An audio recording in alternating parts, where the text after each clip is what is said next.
حضرت جابر رضی اللہ تعالیٰ عنہ فرماتے ہیں کہ نبی صلی اللہ علیہ وسلم کے پاس حضرت عمر فاروق رضی اللہ تعالیٰ عنہ آئے اور کہا کہ ہم کو یہودیوں کی کچھ باتیں اچھی معلوم ہوئی ہیں، تو آپ صلی اللہ علیہ وسلم کی کیا رائے ہے؟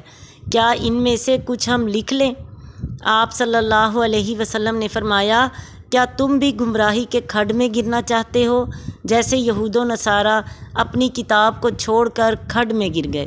میں تمہارے پاس وہ شریعت لایا ہوں جو سورج کی طرح روشن، آئینے کی طرح صاف ہے، اور اگر آج موسیٰ علیہ السلام زندہ ہوتے تو انہیں بھی میری پیروی کرنی پڑتی۔ یہودیوں نے اپنی کتاب تورات کی تعلیم کو بگاڑ ڈالا تھا، لیکن اس میں بگاڑ ہی بگاڑ نہ تھا، کچھ سچی باتیں بھی تھیں جنہیں مسلمان سنتے اور پسند کرتے۔ اگر حضور صلی اللہ علیہ وسلم اجازت دے دیتے تو دین میں بڑی خرابی ہو جاتی۔ کون سا مذہب ہے جس میں کچھ سچی اور اچھی باتیں نہیں پائی جاتی؟